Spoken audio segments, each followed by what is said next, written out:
Indigne-se.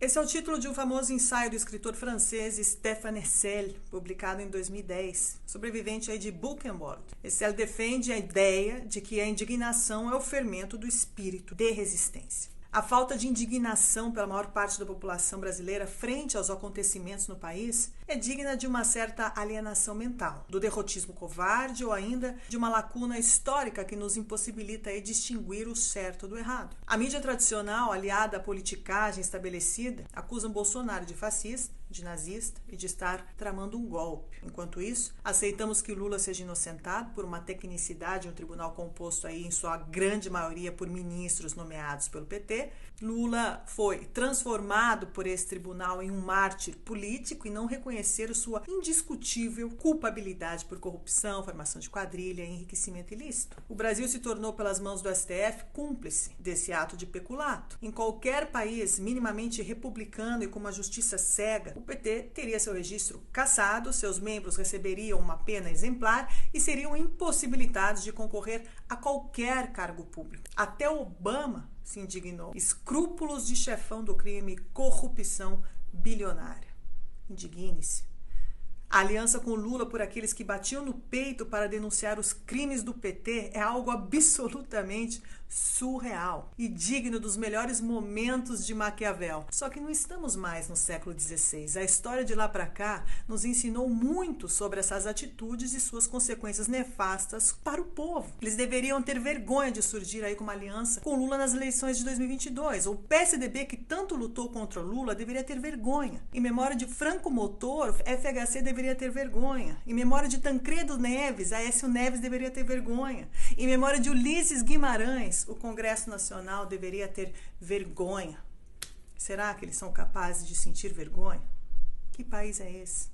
Estamos deixando aí um péssimo legado aos nossos filhos e netos, aceitando que os criminosos delatados com fortes provas, inúmeros empresários e membros do PT, seja livrado aí pelo STF. Como podemos dormir aceitando que todas as provas do crime foram simplesmente jogadas para baixo do tapete na frente dos nossos olhos?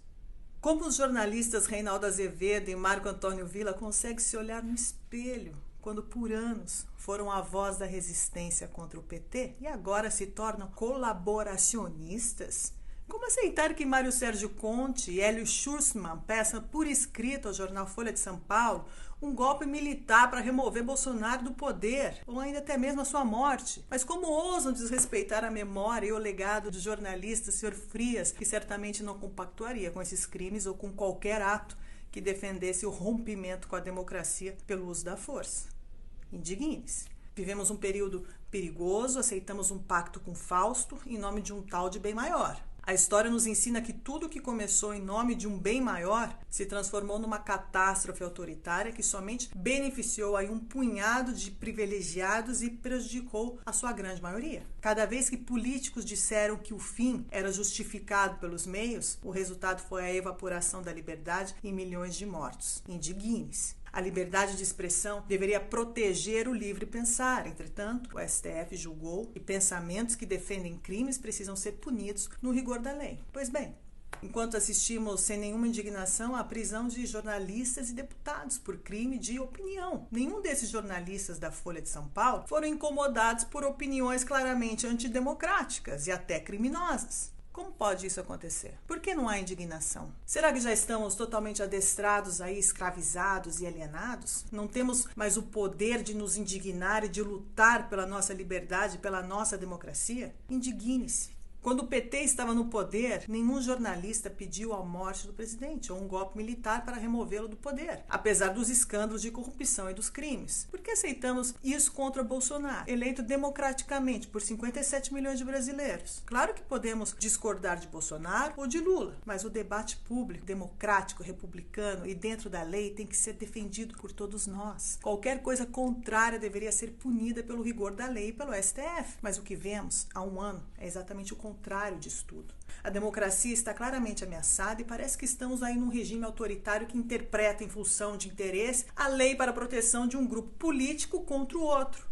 Ou seja, a justiça não é mais cega, indigne-se. Os grandes democratas deste país se curvaram ao crime e ao Lula, recusando o debate político para tentar vencer Bolsonaro nas urnas ou na força. Ter livrado um criminoso não faz de Lula um inocente. Se juntar a um criminoso e pedir um golpe militar para vencer Bolsonaro não representa o espírito democrático. Estamos flertando com o autoritarismo e pedindo uma ditadura em nome de um bem maior. Assim começaram as piores e mais violentas ditaduras. Indigne-se.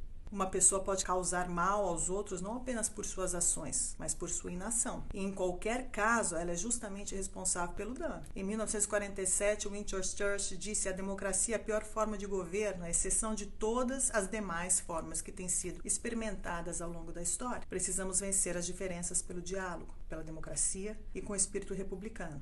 Precisamos nos indignar quando tentam forçar nossa mão, especialmente aí quando esses falsos democratas estão claramente na busca desenfreada pelo poder. Precisamos respeitar a opinião e a fé daqueles com quem não concordamos e não zombar da fé em Jesus, como faz de novo Mário Sérgio Conte, na Folha de São Paulo, numa coluna de Páscoa. Indigne-se. Nada disso é construtivo e ataca frontalmente a liberdade, o que parece ter se tornado algo comum no Brasil nos últimos 12 meses. Não podemos esquecer que, para desempenhar seu papel essencial na democracia, a imprensa deve servir aos governados e não aos governantes. O jornalista Henry Louis McCann, que defendia que a imprensa deveria expressar a vontade popular, diz: eu acredito em apenas uma coisa: liberdade. Mas não acredito em liberdade o suficiente para querer forçá-la a alguém. Indigne-se.